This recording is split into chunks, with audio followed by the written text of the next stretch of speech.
think we've been married for about 7 years, and then we were together for about 4 or 5 years prior. So we've been together for about 12 years. I met Megan after a Laker game. Her carpool buddy was one of my mutual friends, and he said thank you to our friend, and then I decided to get her phone number from Shay, and then the rest is history. Tables and chairs warmed by all of the dust. How did we meet? Okay. We met after a Laker game. My friend that was on the team with me, Shay, she invited him to the game, and he came with a few of his friends, and she was my carpool buddy. So after the game, we met,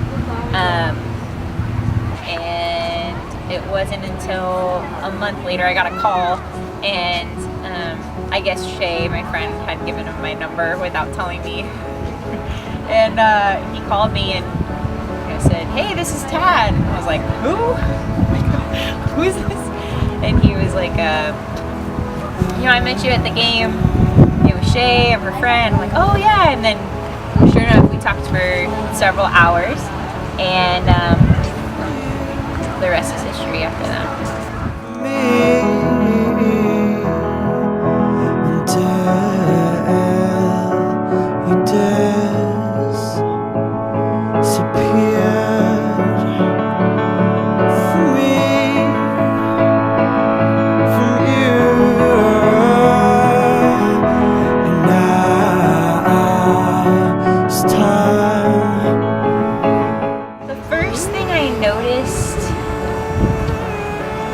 I think was his laugh.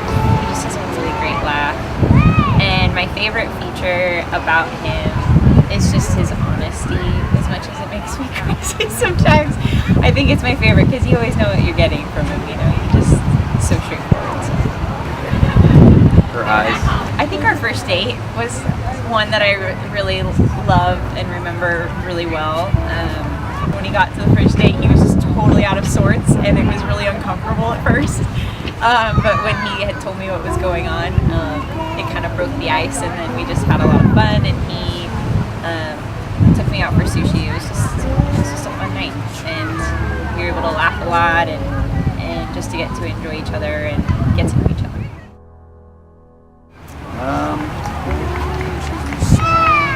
Probably just when we got Charlie.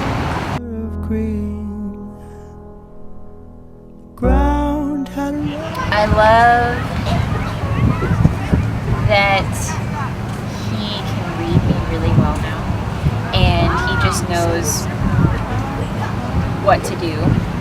I think for a while he didn't know how to handle like the rough days or the stressed out days, but now he just knows, when to listen and when to give hugs or kisses or whatever that whatever I need at that time. He's just really great at knowing what I need.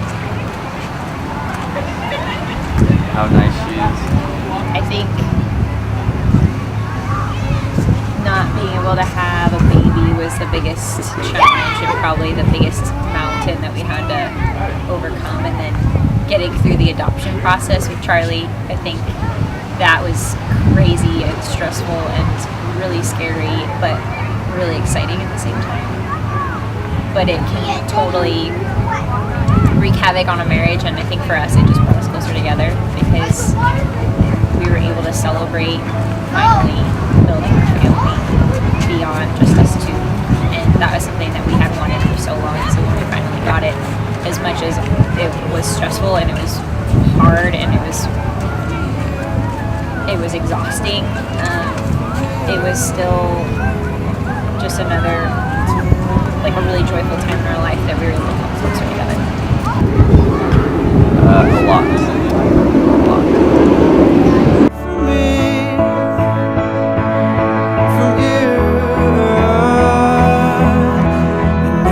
I think just in the little moments, I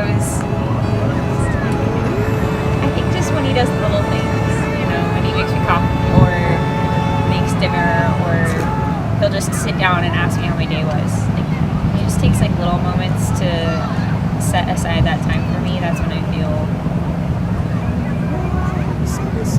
feel like we just connect date nights, probably. I wish there was always more time. Like, I just feel like there's never enough time to spend together, and I think that if we just had more time as a family, I think that would be amazing. Probably just spend time. We work a lot. So, yeah, just as a family and stuff. And then also to separate, we just had time to. I think we just gotta make time and dates and stuff. I want him to know that I always appreciate him, regardless of whether I say it or not. And I love the time that we get to spend together, even though it's limited, because those times are just they're really precious to me. And I want you to know that I love your honesty, and as much as it hurts sometimes, I love your honesty and I love your loyalty to not only to me and Charlie, but to your friends and your family. It's just a really admirable trait, and I am proud of where we are and how far we've come.